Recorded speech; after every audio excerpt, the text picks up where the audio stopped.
Mheshimiwa Naibu Spika, kutokana na jitihada zilizofanyika katika kipindi cha Julai 2024 hadi Februari 2025, uzalishaji wa mifugo umeongezeka katika hadi milioni 189.8 kutoka mifugo milioni 181.8 kwa mwaka 2023-24. Ongezeko hilo limechangia kuongezeka kwa uzalishaji wa nyama kutoka tani 963,856.55 mwaka 2023-2024 hadi tani milioni 154,114.03 kufikia Februari mwaka huu 2025, na thamani ya nyama iliyozalishwa imeongezeka kutoka shilingi trilioni 7.71 mwaka 2023-24 hadi shilingi trilioni 8.43 Februari mwaka 2025. Mheshimiwa Naibu Spika, katika mwaka wa fedha 2025/26 serikali itaendelea kuimarisha miundombinu na huduma za chanjo ya mifugo, itajenga na kukarabati minada ya mifugo, itajenga machinjio ya kisasa na kujenga mashamba darasa ya malisho. Maelezo zaidi kuhusu hatua zilizochukuliwa na serikali kuimarisha ufugaji bora na wa kisasa yanapatikana katika aya ya 100 mpaka aya ya 101 ya hotuba yangu, na tumeweka pia kwenye vishikwambi vyenu, Mheshimiwa wabunge. Sekta ya uvuvi. Mheshimiwa Spika, serikali imeendelea kuweka mkazo katika ukuaji wa sekta ya uvuvi kwa kuboresha miundombinu, kuweka mazingira wezeshi katika uzalishaji wa samaki na biashara ya mazao ya uvuvi na kuimarisha kilimo cha mwani. Kutokana na jitihada hizo, kati ya Julai 2024 hadi Februari 2023, jumla ya tani 352,004.55 za samaki zenye thamani ya shilingi trilioni 2.36 zilivunwa ikilinganishwa na tani za samaki 323,856.83 zenye thamani ya shilingi trilioni 1.92 zilizovunwa katika kipindi kama hicho kwa mwaka 2023-24. Katika mwaka wa fedha 2025/26 serikali itaendelea na ukamilishaji wa ujenzi wa bandari za uvuvi kule Kilwa Masoko mkoani Lindi, kuanza ujenzi wa bandari ya uvuvi kule wilayani Bagamoyo na kuimarisha huduma za utafiti, mafunzo na ugani hapa nchini. Maelezo zaidi kuhusu uwezeshaji wa wananchi na ujenzi wa bandari ya uvuvi ya Kilwa Masoko na pia Bagamoyo yanapatikana katika aya ya 105 mpaka 106 kwenye hotuba yangu na kwenye vishikwambi. Sekta maliasili na utalii. Mheshimiwa Naibu Spika, serikali imeendelea kutekeleza mikakati mbalimbali yenye lengo la kukuza utalii na kuendeleza maliasili zilizopo hapa nchini ili kuiwezesha nchi kupata mapato na kukuza ustawi wa wananchi. Katika mwaka wa fedha 2024/25 tumeshuhudia ukuaji wa utalii wa mikutano na matukio mbalimbali, ambapo mikutano hiyo ya kimataifa ilifanyika nchini, ikiwemo mkutano wa nishati wa wakuu wa nchi za Afrika uliofanyika Januari 2025, kadhalika jukwaa la pili la utalii wa chakula duniani kanda ya Afrika liloandaliwa na shirika la utalii duniani linatarajiwa kufanyika hapa nchini katika mwezi huu wa Aprili mwaka huu wa 2025. Mheshimiwa Naibu Spika, katika mwaka 2025/26 serikali yetu itaendelea kutangaza utalii wa ndani na utalii wa nje huko nje ya nchi. Tutaibua na kuendeleza mazao ya utalii ya kimkakati na kuimarisha usimamizi wa mifumo ya ukusanyaji wa mapato yatokanayo na shughuli za kitalii na uhifadhi. Maelezo zaidi ya fursa na tuzo za utalii yanapatikana katika aya 109 mpaka aya 110 kwenye hotuba yangu na kwenye vishikwambi vya waheshimiwa wabunge. Sekta ya madini.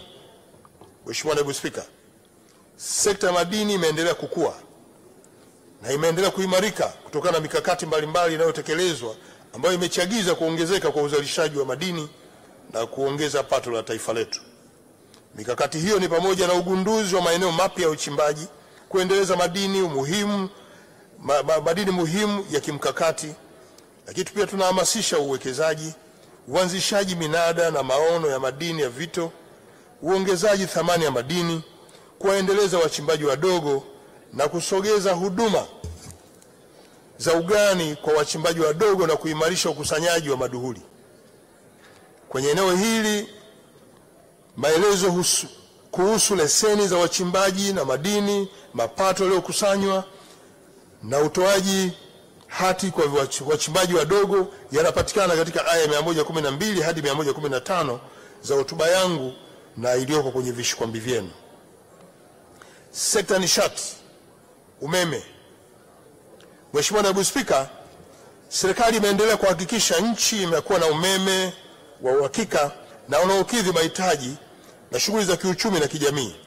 Hadi Machi 2025, kiwango cha umeme uliounganishwa katika gridi ya taifa ni megawati 4031.44 ikilinganishwa na megawati 1889.84 za Februari mwaka 2024. Ongezeko hili limetokana na kukamilika kwa baadhi ya miradi ya kuzalisha umeme ikiwemo lile la bwawa Mwalimu Nyerere megawati 2115 na kule Rusumo Nyakanazi megawati 26.6. Mheshimiwa Naibu Spika, ili kuwa na uhakika wa upatikanaji wa umeme na wa kuwafikia wananchi, serikali imeendelea kuimarisha miundombinu ya usafirishaji wa usambazaji wa umeme. Hadi Februari 2025, njia ya kusafirisha umeme imeongezeka na kufikia urefu wa kilomita 8,025.38 kutoka kilomita 7,745.38 zilizokuwepo kufikia mwaka jana 2024. Vile vile njia za kusambaza umeme zimeongezeka na kufikia urefu wa kilomita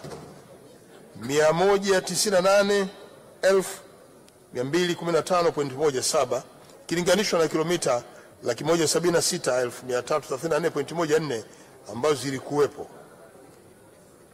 Nishati, sekta ya mafuta na gesi.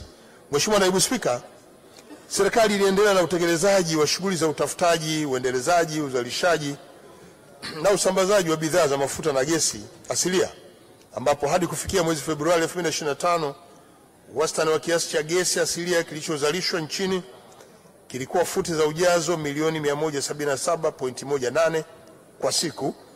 Kiasi cha gesi hiyo kilitoka katika vitalu vya Songosongo futi za ujazo 87.78 na kule Mnazi Bay Mtwara futi za ujazo 89.4.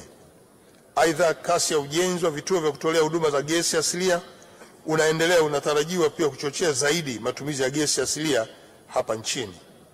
Mheshimiwa Naibu Spika, katika mwaka wa fedha 2025/26 serikali itaendelea kutekeleza mradi wa uzalishaji, usafirishaji na usambazaji wa umeme, gesi na mradi wa kupeleka nishati ya umeme ambao pia utakwenda mpaka kwenye vitongoji vyote Tanzania bara, na miradi ya kielelezo ya kimkakati ya mafuta na gesi asilia nayo pia itatekelezwa. Aidha, serikali itaendelea kuimarisha matumizi ya nishati safi ya kupikia pamoja na upatikanaji wa nishati ya mafuta vijijini kupitia uanzishwaji wa vituo vya mafuta katika maeneo ya vijiji. Maelezo zaidi kuhusu vibali kwa ajili ya utekelezaji wa shughuli za gesi yanapatikana katika aya 119 ya hotuba yangu na kwenye vishikwambi. Sekta ya ardhi. Mheshimiwa Naibu Spika, katika kuhakikisha matumizi bora ya ardhi, serikali inaendelea kusimamia mpango wa kupima na kupanga na kukamilisha ardhi hapa nchini. Lengo ni kuweka mazingira wezeshi ya uwekezaji, kuipa thamani ardhi kuwa mtaji kwa wananchi, kuwawezesha kukopesheka na kupunguza migogoro ya ardhi hapa nchini. Katika kipindi cha Julai 2024 hadi Februari 25, programu ya kupanga, kupima na kukamilisha imepima viwanja 7550 katika mikoa ya Morogoro, Tanga, Kilimanjaro, Dodoma na Njombe. Kuhusu upangaji wa miji, michoro ya mipango miji yenye viwanja 126,935 iliidhinishwa na hati miliki za viwanja 3,569,994 zimebadilishwa kuwa za kidijitali. Mheshimiwa Naibu Spika, katika mwaka wa fedha 2025/26 serikali itaendelea kusimamia na kuratibu utekelezaji wa programu ya kupanga, kupima na kukamilisha ardhi, kuandaa na kukamilisha mipango ya matumizi bora ya ardhi kwa vijiji vilivyosalia na kuimarisha matumizi ya tehama katika kuongeza ufanisi wa kazi, ikiwa ni pamoja uhifadhi wa nyaraka mbalimbali za ardhi.